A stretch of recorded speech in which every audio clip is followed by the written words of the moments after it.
María Amparo Casar, bienvenida a Katia 360. De nuevo, aquí Muchas estamos. gracias. Sí. Bueno, tú eres una mujer muy productiva, ¿no? Encabezas Mexicanos contra la Corrupción y la Impunidad, están haciendo reportajes, en fin, eres una académica, pero últimamente has presentado un libro importante en coautoría junto con otros muchos autores de propuestas para el país, que se llama ¿Y ahora qué? ¿No? Y también otro libro que es muy revelador, que se llama Dinero bajo la mesa con Luis Carlos Ugalde. Sí. Hablemos de las propuestas. ¿Qué has pensado para el país? Sobre todo en lo que te has especializado, corrupción e impunidad. ¿Cómo sacamos a México de este bache de corrupción e impunidad? Decía yo el otro día, de manera improvisada, Katia, que cuando uno se vuelve corruptólogo, ¿sí? ¿Corruptóloga? Corruptóloga, en realidad te vuelves todóloga, porque de repente, pues sí descubrí, mi especialidad había sido, o sigue siendo, ¿no? Cosas que giran alrededor de las instituciones políticas, del sistema político, los sistemas políticos comparados, qué pasa con el presidencialismo, el parlamentarismo, cómo funcionan los congresos, etcétera. Pero ahora estudio todos esos mismos temas desde el ángulo de la corrupción. Y sí, oh sorpresa, no es que no lo supiéramos, pero cuando te metes, o sea, es como cuando vas y buceas, ¿no? Pues has visto muchas películas de buceo y lo ves en vivo y en directo, sí te causa una impresión distinta cuando ves las causas, los costos, las consecuencias de la corrupción y de la impunidad.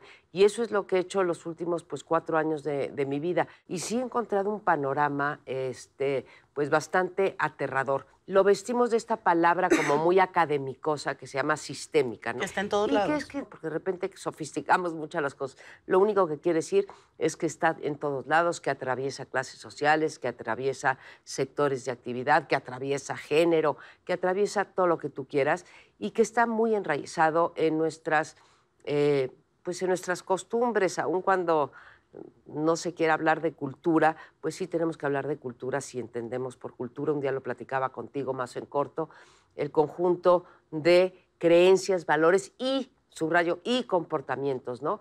Entonces, sí la vivimos y la padecemos diariamente, la practicamos diariamente. Y me parece que para hacer propuestas, Katia, en cualquier ciencia lo ves, ¿no? Primero tienes que tener un diagnóstico. Claro. Y de ese diagnóstico se tienen que derivar un conjunto de, pues de las propuestas. Si no casa tu diagnóstico, que son las causas y las consecuencias, Con las pues propuestas. las propuestas no van a servir de nada. Y bueno, nada más Y tú déjame interrumpirte sí. para decir que justo este libro es, digamos, Sí. una serie de diagnósticos cortos con especialistas en muchos temas, con el remedio y el trapito. Sí. Como le gusta decir a Decir Héctor Héctor, sí. Aguilar Camín, que es otro de los autores y el coordinador junto contigo. Hacen el diagnóstico, pero luego hacen propuestas específicas. La corrupción cuesta de 2 a 10% del PIB y tú lo dices en tu diagnóstico, es un impuesto regresivo porque Sí. quienes más pagan por corrupción son las personas que menos ingresos tienen, 33% contra 14%. Así es. ¿Y qué hacemos con esto? ¿Cuáles son tus 3 propuestas? Ahí tienes un buen motivo para decir, a ver, si las consecuencias es mayor desigualdad, ¿sí? Y queremos acabar con la desigualdad, Sí. bueno, pues vamos a ver cuáles son todas estas vías que llevan a la desigualdad. Una de ellas, solo una, sin duda, es la corrupción. A lo que yo llego a partir del diagnóstico, que es un diagnóstico, pues naturalmente muy apretado, es que, digamos, hay 3 ejes para combatir la corrupción y después, si me das chance, hablamos de la impunidad, porque es una mancuerna Sí, que hermanas va gemelas. unida, ¿no? En términos de corrupción, el primer eje es tener las instituciones que puedan perseguir los actos y las redes de corrupción y que las puedan también prevenir. No se trata nada más de un enfoque punitivo, se trata también de uno preventivo. Entonces, no tenemos el conjunto de instituciones políticas en este país que dejen de incentivar la corrupción. Nosotros tenemos en México, a pesar de ser la economía número 14 del mundo, tenemos un bajísimo nivel de bancarización y tenemos un bajísimo nivel de transacciones de ciudadano a gobierno, ¿sí?, que estén o bien bancarizadas o bien tecnificadas, por decirlo de ¿Bajísimo alguna es manera. cuánto porcentaje? En términos de los trámites que tú y yo y todos los que están viendo tu programa, Katia, solamente el 2.7% Es es de increíble. verdad increíble, y cada ventanilla de trámite es una oportunidad de corrupción, ¿sí? Esto está probado en todos los países, que conforme vas elevando el nivel de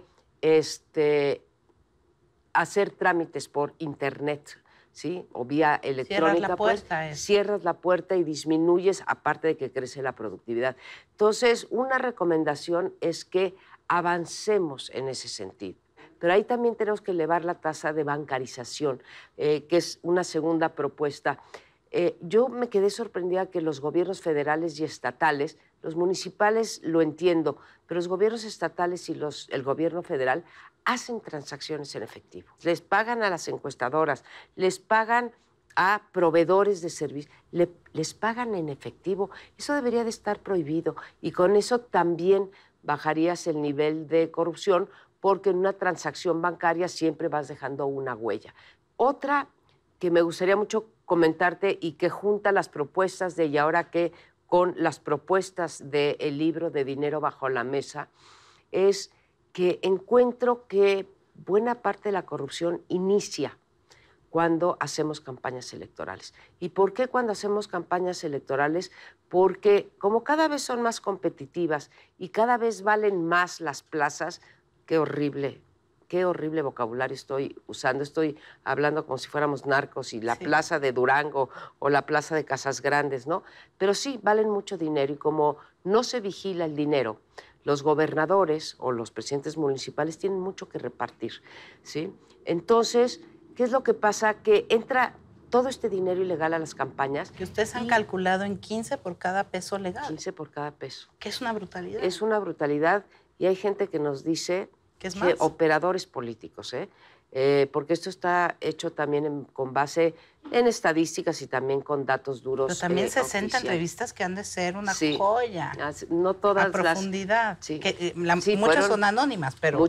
La gran mayoría no, me sorprendió gente como Aristóteles Núñez, expresidente o exdirector del SAT, que dio su nombre, Luis Pérez de Hacha, del Comité de Participación Ciudadana, que nos permitió dar su nombre, algunos funcionarios del Banco de México, para ver cómo sube el dinero en efectivo en épocas electorales. Pero ahí se juntan las propuestas de corrupción ahí con las de dinero bajo la mesa, en donde tenemos que revisar el sistema de financiamiento público, el sistema de financiamiento que se le da a los partidos, porque resulta que hay mucho dinero sobre la mesa y hay todavía más. ¿Y qué es lo que pasa? No solamente estás comprometiendo la democracia con las estructuras clientelares, compra del voto, etcétera, sino que estás comprometiendo el ejercicio de gobierno de aquel que resulte triunfador. El ganador de la plaza ya llega, oye, pues tú me prestaste una flotilla de camionetas, pues entonces te voy a dar a ti el contrato de camionetas. Aquí no hay quien invierta en un candidato que no piensa que vaya a tener un retorno. Y todo es un sistema de extorsión y de rentas. Si no acabamos con esto, Katia, difícilmente vamos a poder empezarle a rasguñar al fenómeno de la corrupción, que creo que es importante subrayar que es un fenómeno que se da a través de redes, no son actos individuales. Esos, sí, cuentan y cuentan mucho, pero en realidad es la otra parte, ¿no? La parte de red. Como tú dices, tenemos que empezar por castigar la corrupción. Tendríamos que empezar, siempre se empieza prevención y terminas con el castigo, pero aquí tú dices, tenemos que empezar por castigar. Mira, luego con razón me critican de la parte esta punitiva. Entonces, por eso digo, tiene que ser la cadena completa. Me gustaría más que centrarme en el castigo, para ponerlo más claramente, que empecemos por el sistema de justicia, ¿sí? Una vez más, la desigualdad pega por todos lados, así como pega del lado de corrupción, pega del lado de impunidad. Cuando pensamos que en nuestras cárceles el 50% de la población carcelaria está ahí por delitos cometidos que tienen un valor menor a los 5,000 pesos, dices, a mí, sí, se me eriza la piel, ¿no? Dices, no es posible, porque además, como sabemos, son escuelas de delincuentes. Y después, pues, estas redes de corrupción no se castigan. Y en realidad me voy un paso antes, no se investigan. Es esto que llamo el círculo de virtuoso de la ilegalidad, ¿no? El chance de que te denuncien por cometer un delito cualquiera de corrupción es bajísimo. 2% o menos. O menos, sí. Luego, si te llegaran a denunciar, que te armen una carpeta de investigación medianamente robusta, está todavía más en chino. Si te la llegaran a armar y pasara a un juez, el chance de que tú sobornes al juez es altísimo.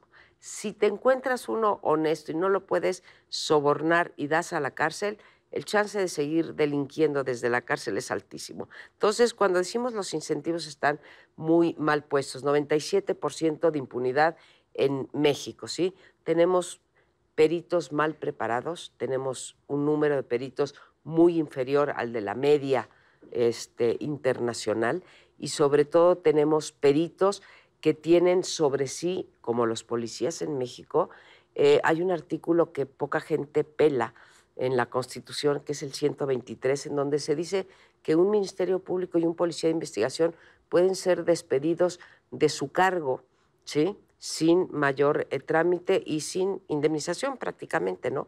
Entonces, si tú no les das una perspectiva de avance, crecimiento, de carrera policial y de carrera ministerial, pues, no vamos a llegar a ningún lado para abatir la impunidad.